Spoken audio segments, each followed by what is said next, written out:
Okay guys, welcome to another video. Just had my coffee. The table is a bit cleaner. So the goal today, continuing the mods, will be to remove this console. Okay, we're gonna remove it. I think will look much sleeker. We tested to replace the display. We have this Lily Go. We tested as well the new ignition. Is everything working? But now we're gonna have to use this 8 cable pin to send all the info from the handlebars to the bottom there, because this scooters, it's like so tight. I cannot fit any more cables here. It's really tight, so we'll have to use this 8-pin cable. We're gonna remove it, so will be one for the handbrakes. Will be the throttle is separate, and we're gonna need one to this one here as well, to the ignition. So let's start disassemble it, and we're gonna have to solder it.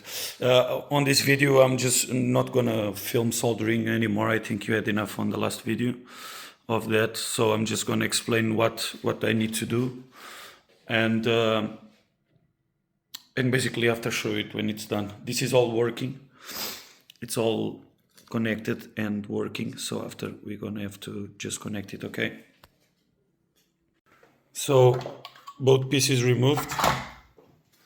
So now I'm gonna have to remove this grip. Is a pain in the ass, so I can remove this, and the cable we're gonna use, it's this. I'm gonna have to cut it pretty tight here because I want to use it all. And after these two from the brakes, these two will have to connect to each other and then connect here. Let's continue. Okay, after a lot of struggle, managed to remove everything. The brakes are here, so the ignition can go first. Here's the ignition. This is the signals from OEM we're gonna use. Old throttle as well. And I end up pulling my new throttle so hard that I ripped it. I'm gonna have to redo this, or I'm thinking if I have enough space to use it here. Probably I have, but let's check, and I can do that in the end. So, much cleaner handlebar, but let's continue. Got to mention, guys, I measured with my multimeter with this big boy here. I measured, and the previous controller sends the signal and the power to the backlight, and it's 12 volts. Okay, so I cannot simply connect the light to the battery. So I bought this. This is a DC to DC converter, up to 60 volts to 12 volts. So I'm gonna have to connect this to have brake lights. Okay, the front light will be on a battery itself, so it's easier like that. Forgot to mention that. Now comes the difficult part. There is to sort all this web here. So we're gonna start with DC converter. So from your new box, you get this port here. Let me show you.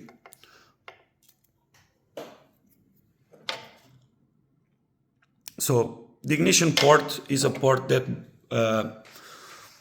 have 2 ignitions, 1 B plus and 2 ground. So this is where we're going to connect our ignition, and we still have 2 available pins. Ignition, so basically it gives the voltage of the battery when the ignition is turned. Okay, so we're going to connect our positive here to the available ignition port and the ground to the ground, okay? And what we're gonna have 12 volts on these two cables when the ignition is turned. And with that, we can connect to this port here, that is the brake light, okay, here, that I'm gonna keep. So I'm gonna solder that. I'm not gonna film it, I'm just gonna show you when it's done, okay? So ignition port, it's where you get the full voltage from the battery, okay?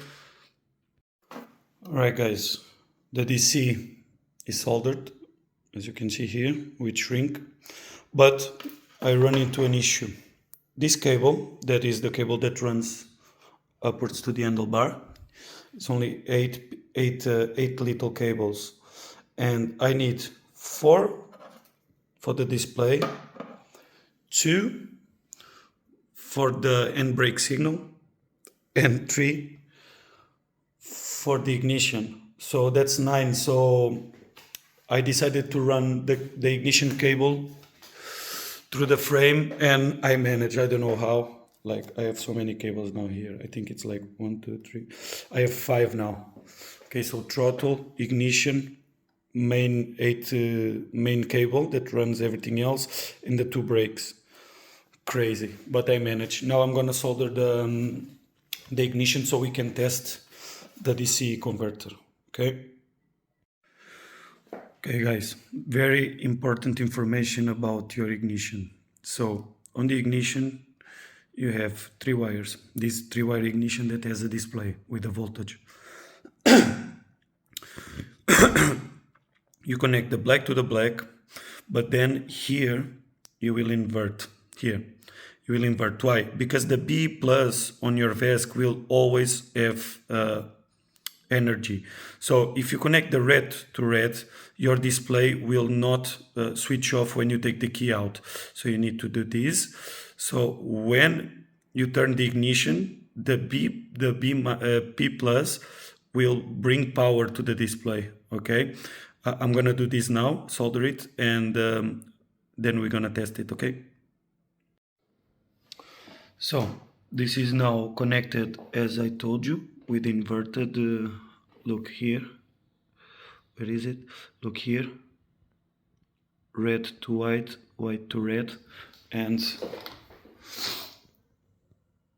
the display with one hand is fucked. But wait.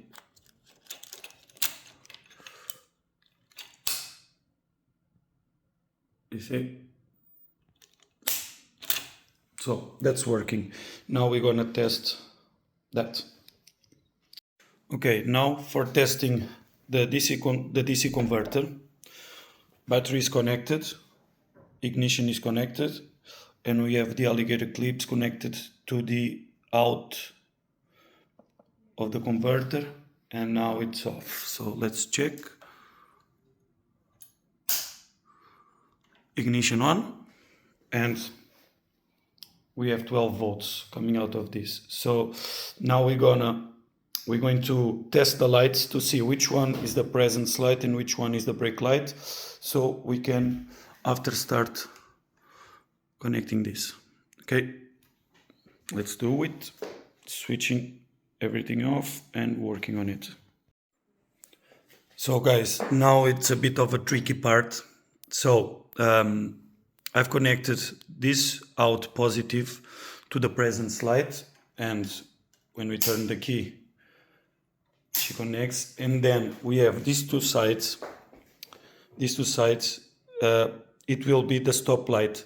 So I've connected these two sides to the supposed blue one here, and the red one's gonna connect to the positive out of the DC. I'm gonna make that connection now and check if it works. Okay, I hope it works. So as you can see, just for testing, it's connected well, and let's test.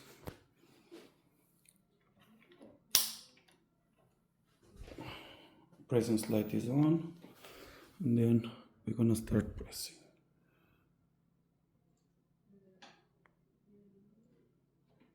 works.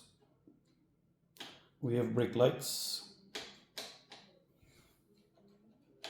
Nice. Let's go. Okay, so now that we finish with the brake light, so we can finish with the bottom here, what we need to do is take this apart and connect the Vesc'd to the main cable that goes to the handlebars, so we can connect the display up there. Okay, that's what I'm gonna do now. We have the 4 cables available here, and is what we're gonna do. Okay guys, so it's me from the past. I'm soldering, I just soldered the pins to the Lily Go touch board. Okay, I put some heat shrink. These 2, green and yellow, are the TX and RX, and then we have ground and 5 volts. Okay, then I 3D printed the case. Okay, and then I'm gonna pass them through here and put some heat shrink. Okay, I think it's pretty solid. I'll do it now and show you when it's done. So this is how it looks. It's not closing right here, so it's gonna have to take a bit of glue. It's still not waterproof, but look how slick it is. Nice, no? Nah, this is looking professional, bro. Shut up. All right. So this part is basically done here on the bottom. So we have the power and the ground to the display coming from here. And then we have the TX and RX, let me try to focus, coming from here. Okay, it's connected and it's synced to the main cable that goes up and comes here. Now comes the most difficult part, that will be sorting everything on top and make it look good. Was not easy, but it's done. Okay guys, after a tough job soldering, everything is ready to heat shrink and make a neat finish. So I had to make an extension from the brakes, okay, that connect to the 8 cable that goes to the Vesc'd. This is soldered as well. I think we're ready, and it's ready to heat shrink. Let's test it. So I chose GoPro mounts to put my display, okay, as you can see. Let's test it. Where are the keys? Let's go. The display is working. It says no signal. Okay, it's here. Throttle.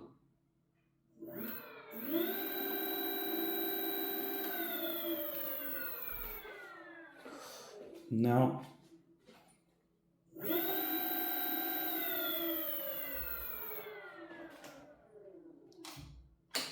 everything works.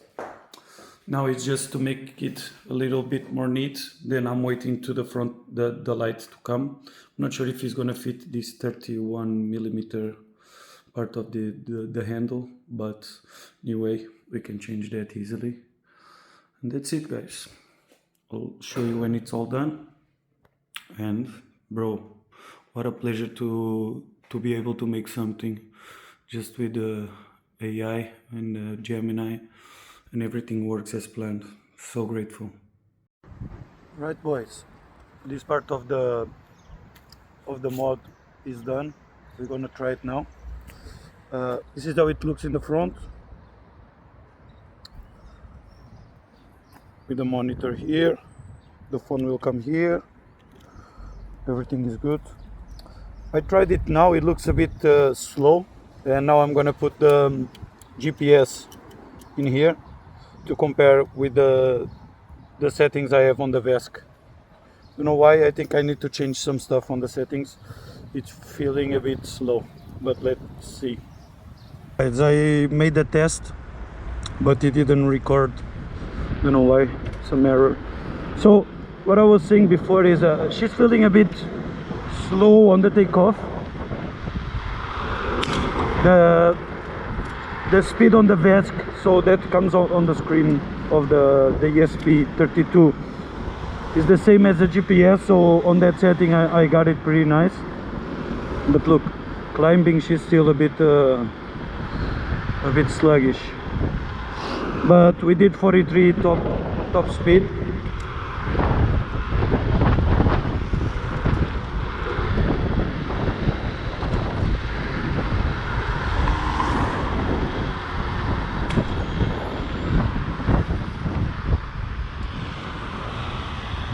We're going down a street there that I think is nice to beat the speed. But look,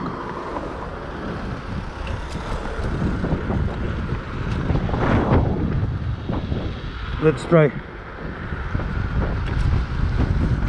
But there's a lot of wind, bad wind.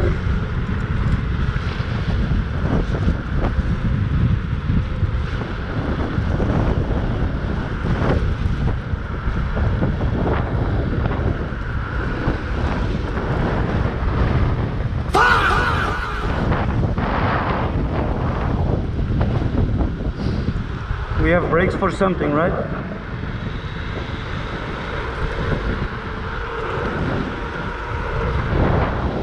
No brakes. It's very nice to drive this scooter. I still have no grip, so I need to be careful. Oh, here I need brakes. So as I said, I still need to play with the settings on this scooter. I think I can pull more from her. Need to update the firmware, and as well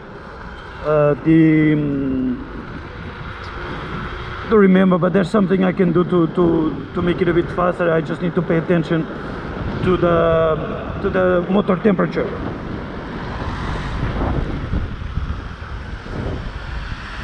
Now I'm going a bit slow so we can see the other screen. So look, you can see how many amps I'm pulling. Temperature, so the ESC is at 52, the motor has 20, so I can still pull field weakening and more like things like that.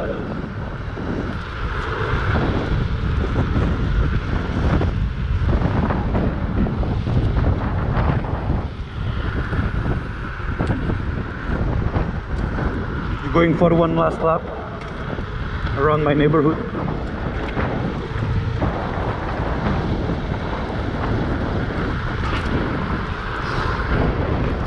And yeah,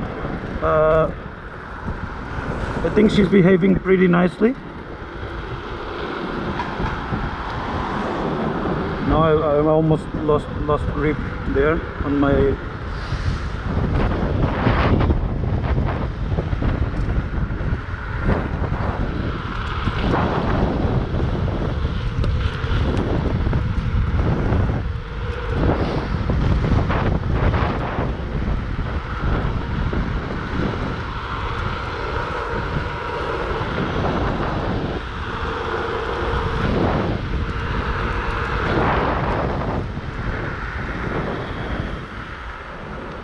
Right guys, I hope you enjoyed the video.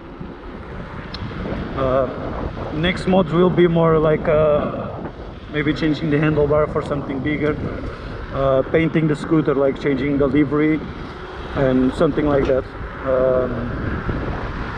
And of course, once I have money, I'll put a 60-volt battery on this scooter and will be the most boosted G2 in Europe at least.